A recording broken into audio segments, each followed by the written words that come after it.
Aïe, je ne ressens pas la douleur mais c'est très agaçant, pouvez-vous arrêter ça?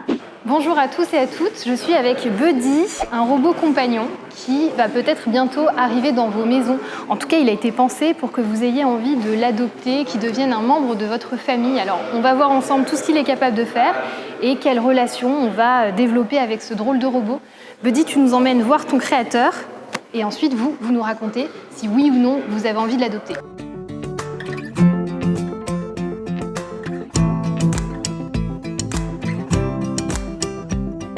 Salut Buddy. On va pouvoir faire du lien social. On peut prendre le contrôle du robot à distance, par exemple. Donc les petits-enfants, c'est beaucoup plus ludique d'aller parler à mamie parce que je contrôle le robot avec mon téléphone et je vais pouvoir parler à travers Buddy. Pour les enfants, Buddy, en fait, va être à la fois un camarade de jeu et presque un professeur, je dirais.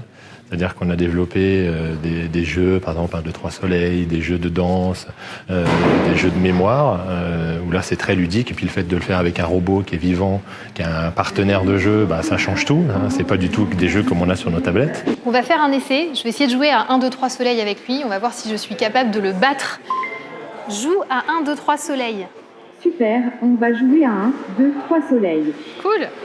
Tu as 10 niveaux de difficulté. Quel niveau choisis-tu? 3. Ok, maintenant je vais avancer. Quand la distance pour jouer te convient, tu appuieras sur la cible affichée sur mon visage. Ça marche. Ok. Ouais, c'est bien. Tac. Super, je vais reculer.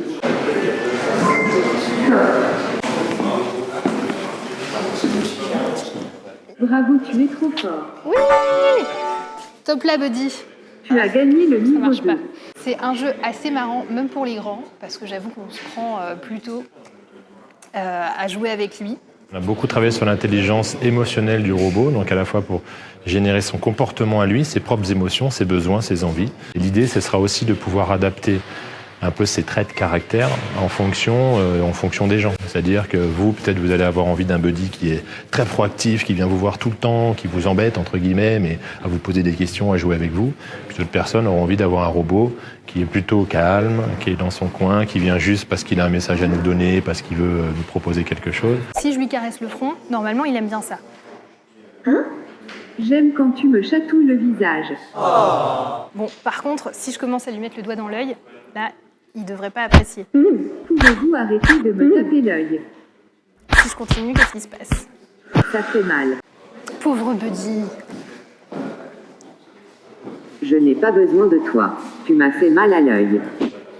Il a l'air mignon comme ça, Buddy, mais est-ce qu'il serait pas dangereux sous ses airs si innocents? On peut prendre le contrôle du robot à distance, mais il y a quand même différents niveaux de droit d'accès. C'est-à-dire que tout le monde ne peut pas prendre le contrôle du robot. Il faut que quelqu'un en face appuie sur le bouton pour dire « Ok, je prends l'appel ». Par contre, dans le cas d'une personne dépendante qui peut faire un malaise, bah oui, on va lui dire au bout de 2-3 minutes, si tu n'as pas pris l'appel, je vais, entre guillemets, en effet, prendre le contrôle vraiment du robot et voir à travers sa caméra. Par contre, je l'affiche, je le montre, j'ai une petite lumière et il explique que là, il y a quelqu'un qui est en train de filmer. Quasiment tout ce que le robot va apprendre ou voir, c'est embarqué dans le robot. C'est-à-dire qu'on peut même utiliser Buddy demain sans connexion Internet. Alors, ça veut dire que vous ne pouvez pas prendre le contrôle à distance. Il y a 2-3 choses que vous ne pouvez pas faire. Mais en tout cas, potentiellement, tout peut être embarqué, donc on ne partage rien à aucune des données. Bien sûr qu'on fait très attention à ce que tout ce qui est piratage ou contrôle à distance soit le plus sécurisé possible. On a vraiment créé Buddy et même Blue Frog, la société, dans l'idée de faire adopter les robots par le grand public.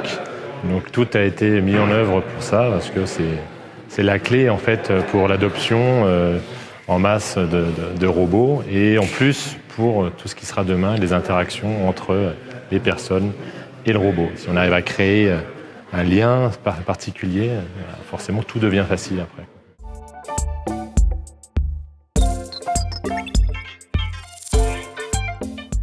Dans les mois à venir, Buddy va être testé dans des écoles, dans des maisons de retraite, mais aussi chez des personnes pour voir comment est-ce qu'il est accepté par les humains, comment il se comporte avec les humains. Donc en 2019, il sera ensuite commercialisé, il va pouvoir arriver vraiment chez vous. Et par contre, avant qu'on ait des robots de ce type-là avec des grands bras, ça risque de demander encore un peu plus de temps. C'est pas plus mal d'un côté.